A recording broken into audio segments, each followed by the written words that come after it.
Good morning children. आज हम पढ़ेंगे अपनी एसएसटी की किताब मेरी दिल्ली। ठीक है, तो आपके लिए ये चीज़ नई है। आज हम इस किताब का, इस बुक का फर्स्ट चैप्टर पढ़ेंगे, that is map of Delhi. आप सबको पता है आप सब कहाँ रहते हैं? दिल्ली में रहते हैं। Delhi is capital of India. So let's start the chapter.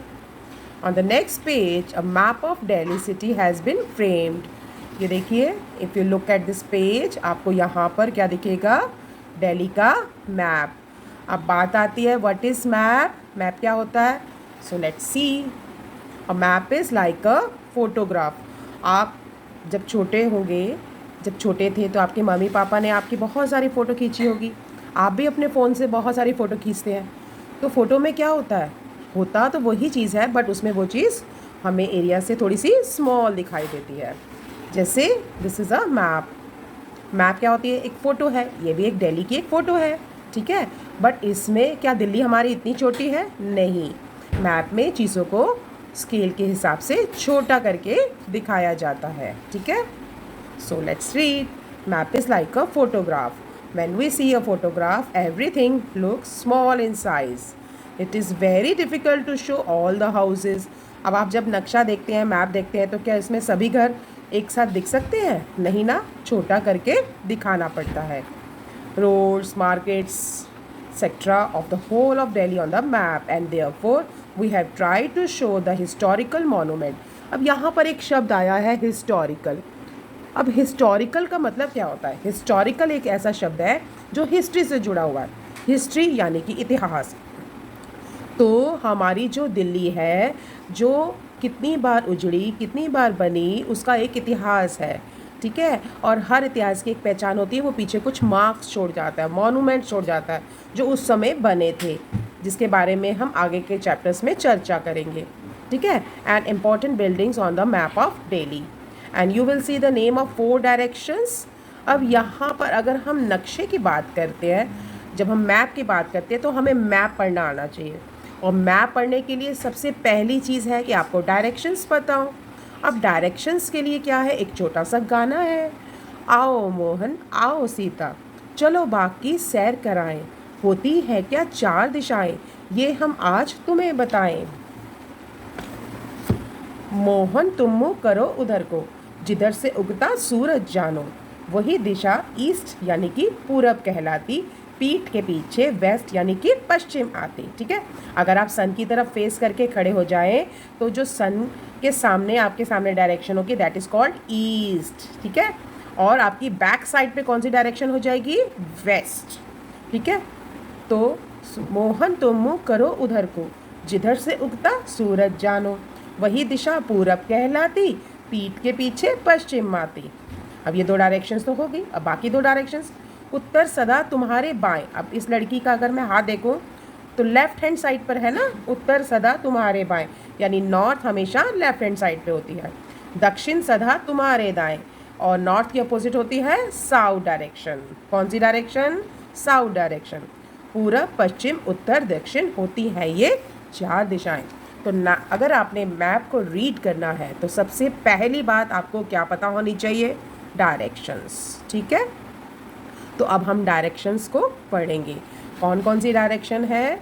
North, south, east and waste.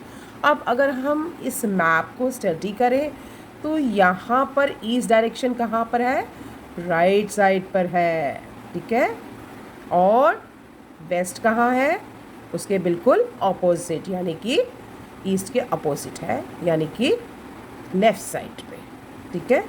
और मैप में ऊपर की ओर हमेशा याद रखना बच्चों, नॉर्थ डायरेक्शन होती है और नीचे की ओर साउथ। अगर आप मैप को तुलना करें अपने फेस से, हाँ जी, अगर आप अपने मैप को समझना चाहते हैं तो सपोज़ आप अपनी बॉडी को देखिए, ठीक है। बॉडी में जो आपका चेहरा है, माउथ है, वो आपका नॉर्थ दिखाता है, ठीक है। और पैरों की तरफ हमेशा होती है साउथ। और आपका जो लेफ़्ट हैंड होगा, क्योंकि आप मेरी तरफ मुँह करके खड़े हैं, आपका लेफ़्ट हैंड ईस्ट दिखाएगा और राइट हैंड पर वेस्ट होगा। तो ये इस तरह से आप मैप को समझ सकते हैं, ठीक है। Now which direction is in which side, it is very easy to know, but for that you have to wake up early in the morning wake up early and watch from where the sun rises. Sun कहाँ से rise होता है? East से, पूरब से, ठीक है। नहीं हुआ है अभी सवेरा, पूरब की लाली पहचान, ठीक है। और आपने देखा होगा जब आप सुबह उठते हैं तो हमें पूरब दिशा में, जो बच्चे खासकर गांव में रहते होंगे उन्होंने देखा होगा, ठीक है, पूरब दिशा लाल हो जाती है, फिर उसके बाद बिल्कुल लाल लाल अनार जैसा सूरज निकलता है ना। आपको एक जानकारी दे देती हूँ, यहाँ देखो, इसको अगर मैं ईस्ट मानती हूँ ना बेटा, यहाँ से सन निकलता है, तो ये सन पूरा घूमता है 180 डिग्री, पूरे आकाश में चक्कर लगाता है ऐसे, और जब सन सेट होता है तो इस डायरेक्शन में होता है। तो जहाँ से सन निकलता है दैट इज़ कॉल्ड ईस्ट, और जहाँ सन सेट होता है दैट इज़ कॉल्ड वेस्ट। और आप ये देखेंगे कि हर 1 मिनट के बाद सन अपनी डायरेक्शन बदलता है और धीरे धीरे आकाश में ये ऊपर की ओर जाता है। जब एग्जैक्ट दोपहर होती है तो सन हमारे बिल्कुल ऊपर होता है। सुबह के समय सूरज क्षितिज पर, हॉरिजन पे होता है, ये आपने देखा होगा।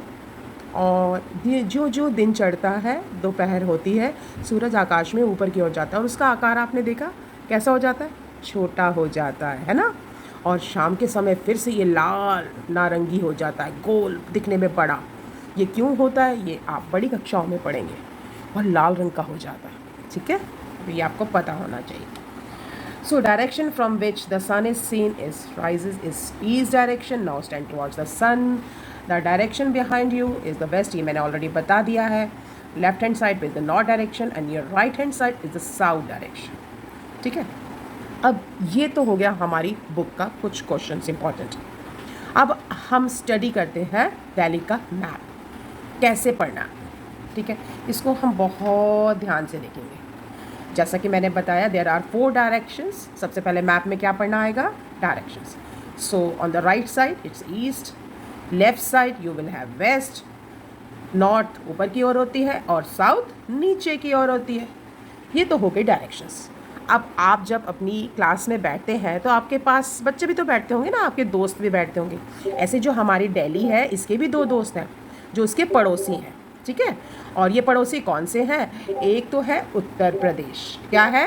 उत्तर प्रदेश, और दूसरा है हरियाणा। ये उसके 2 दोस्त हैं जिसको हम नेबरिंग स्टेट्स भी कहते हैं। अब दिस इज़ योर दिल्ली, ठीक है। अब आप यहाँ देख रहे हैं कि ये कोई स्ट्रेट लाइन तो है नहीं, ऊबड़ खाबड़ सी लाइन है, इंडेंटेशन है, कहीं ये बाहर जा रही है, कहीं ये अंदर आ रही है, कहीं ये बाहर, इस तरह से आपका मैप बनता है। अब यहाँ एक बड़ी चीज़ अजीब सी लग रही है, यहाँ मुझे नक्शे में 2 कलर्स दिख रहे हैं, one is green colour and other is blue colour, ठीक है। तो नक्शे में रंगों का भी एक अपनी इंपॉर्टेंस होती है। जो ग्रीन कलर होता है वो ज़मीन को दिखाता है, ठीक है। आप कोई भी नक्शा ले लीजिए, उसमें आप ग्रीन कलर से ज़मीन दिखाएंगे हरे रंग से, एंड द ब्लू कलर ये क्या दिखाता है बच्चों? वाटर, ठीक है। अब यहाँ से आप देख रहे हैं कुछ स्पेसिफिक, ये सांप जैसे टेढ़ा मेढ़ा ये कुछ जा रहा है। You know what is this? It is a river. जैसा कि मैंने अभी बताया कि जो ब्लू कलर है दैट शोज़ वाटर बॉडी। इससे आप रिवर दिखा सकते हैं, लेक दिखा सकते हैं। जब आप बड़ी कक्षा में जाएंगे, 4th में जाएंगे, यू विल शो ओशंस, है ना, महासागर, सी दिखाएंगे। तो दिस इज़ रिवर यमुना। अगर मैं आपसे पूछूं रिवर यमुना दिल्ली की कौन सी डायरेक्शन में है बच्चों, तो you will say yes it is in east direction, west में नहीं है ना। और कहाँ से फ्लो कर रही है? It flow from north to south. North से यहाँ से स्टार्ट हो रही है ना, और ये कहाँ से होती हुई जा रही है? साउथ में जा रही है। कहाँ जाती है? ये उत्तर प्रदेश में चली जाती है। अब यहाँ आपकी जानकारी के लिए बता दूँ, जो यमुना है या 4th क्लास में पढ़ेंगे, यमुना निकलती कहाँ से है नदी? ये यमुनोत्री से निकलती है, ठीक है। ये जगह है जहाँ से यमुना नदी निकलती है। अब देखो हमारे जितने भी हिस्टोरिकल मॉन्यूमेंट्स हैं, आपने ध्यान से देखा होगा मोस्टली इस नदी के किनारे हैं। क्या आपने सोचा ऐसा क्यों होता है? पता है आपको? ये ऐसा इसलिए होता है क्योंकि पुराने ज़माने में उस समय बिजली की मोटर्स तो थी नहीं। अब जो लोग यहाँ पर रहेंगे उनको तो पानी चाहिए होगा ना, मकान बनाने के लिए चाहिए, इमारत बनाने के लिए चाहिए, खाना बनाने के लिए चाहिए। आप सबको पता है पानी हमारे बहुत सारे काम करता है। तो इसलिए उन्होंने जितने भी शहर बसाए, जितने भी मॉन्यूमेंट्स बसाए, मोस्टली पानी के किनारे। तो जैसे कि हमारा ये आ रहा है रेड फोर्ट, आप नक्शे में देख सकते हैं, रेड फोर्ट भी यमुना के पास है। दूसरा हमारी दिल्ली की जो सबसे बड़ी मस्जिद है, जामा मस्जिद है, वो भी यहीं है, ठीक है। और उसके बाद राजघाट, महात्मा गांधी की समाधि है। और डॉल म्यूज़ियम है जिसे कि शंकर पिल्लई ने बनाया था, वो भी यहीं है। अच्छा, फिर दिल्ली ज़ू भी नदी के किनारे है, हुमायूं टूम भी है। ये सब के बारे में आप पढ़ोगे इस बुक में। लोटस टेम्पल भी है ना। तो ये जितने भी मॉन्यूमेंट्स दिख रहे हैं ये सब रिवर के किनारे हैं। अब यहाँ पर एक सबसे ऊपर वर्ड लिखा हुआ है आज़ादपुर मंडी। बच्चों आपको पता है आज़ादपुर मंडी क्या है? मंडी शब्द क्या होता है? मंडी, बाज़ार, हाट। और आज़ादपुर क्या है? आज़ादपुर मंडी जो है एक ऐसा एरिया है दिल्ली का जहाँ पर सबसे ज़्यादा थोक में फल और सब्ज़ी बेची खरीदी जाती है। ठीक है, आप में से हो सकता है कई बच्चे वहाँ पर अपने मम्मी पापा के साथ गए भी होंगे। अब नेक्स्ट हमारा वर्ड आ रहा है कमला नेहरू रिज। अब मैं ये पूछती हूँ रिज क्या होता है?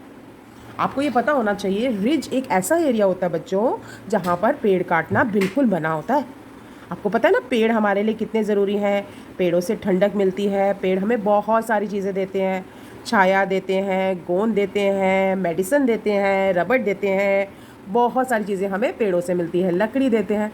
तो दिल्ली में कुछ ऐसा एरिया भी है जहाँ पर पेड़ जो है उनको काटा मना है, संरक्षित वन होते हैं और यहाँ पर आप कटिंग नहीं कर सकते। ऐसे एरिया को हम रिज कहते हैं। और ये जो एरिया है ये कमला नेहरू रिज है। ठीक है, कमला नेहरू कौन है, क्यों रखा ये नाम? ये जवाहरलाल नेहरू की पत्नी थी। ठीक है, तो इसलिए इनका नाम कमला नेहरू रिज ऐसे रखा गया। अच्छा, फिर उसके बाद हम सदर बाज़ार की बात करते हैं। अगर आपने बहुत सारा सामान लेना है तो हम कहाँ जाते हैं लेने के लिए? थोक में सदर बाज़ार जाते हैं। इसके बारे में भी आप पढ़ेंगे। अब मैं दिल्ली कैंट की बात कर लूँ। अब दिल्ली कैंट क्या है? दिल्ली का ये वो एरिया होता है जहाँ आर्मी के लोग रहते हैं, मिलिट्री रहती है दिल्ली की। और आपने अक्सर देखा होगा जब 26 जनवरी की परेड होती है आपके घर के ऊपर से हेलीकॉप्टर उड़ के जाते हैं। एम आई राइट? तो ये सब कहाँ से आते हैं? दिल्ली कैंट से आते हैं, बेस आपका वहाँ है। फिर आपने जंतर मंतर भी देखा होगा। जंतर मंतर के बारे में खास बात बताती हूँ आपको। जो जंतर मंतर है ना, पहले 5 थे। और जानते हो ये किसने बनवाए? ये बनवाए थे सवाई जय सिंह ने। पता है वो जयपुर का बहुत बड़ा राजा था, बहुत ही पढ़ा लिखा। और उसको किससे प्यार था? ज्योतिष से प्यार था। और उस समय ये उस ज़माने की बात है, 2री शताब्दी की, 3री शताब्दी। उस समय हमारे देश में आर्यभट्ट जैसे लोग भी हुए थे जिन्होंने तारों की गणना करी थी। तो इसको भी बड़ा शौक था। तो उसने इस इच्छा को कैसे पूरा किया? उसने बहुत सारे जंतर मंतर बनाए। सबसे पहला जंतर मंतर उसने जयपुर में बनाया, फिर दिल्ली में बनाया, फिर मथुरा में बनाया, उज्जैन में बनाया, वाराणसी में बनाया। ठीक है, तो 5 जंतर मंतर थे, अब सिर्फ 4 रह गए। अब ये जंतर मंतर क्यों लिखा है? एक्चुअली जंतर मंतर इसका असली जो शब्द था वो था जंत्र और मंत्र। जंत्र क्या थे? ये एक ऐसा इंस्ट्रूमेंट है बेटा। उस समय पुराने ज़माने में घड़ियाँ नहीं थी ना, तो लोग सूरज का इस्तेमाल करते थे समय बताने के लिए। तो इसलिए अगर हम जब जंतर मंतर की चर्चा करेंगे तब हम बताएंगे यहाँ पर धूप घड़ी भी है, सूर्य घड़ी भी है, सन डायल भी है, चंद्रमा और तारों को देखने के लिए तारामंडल्स कैसे हम देख सकते हैं। ठीक है, वो है।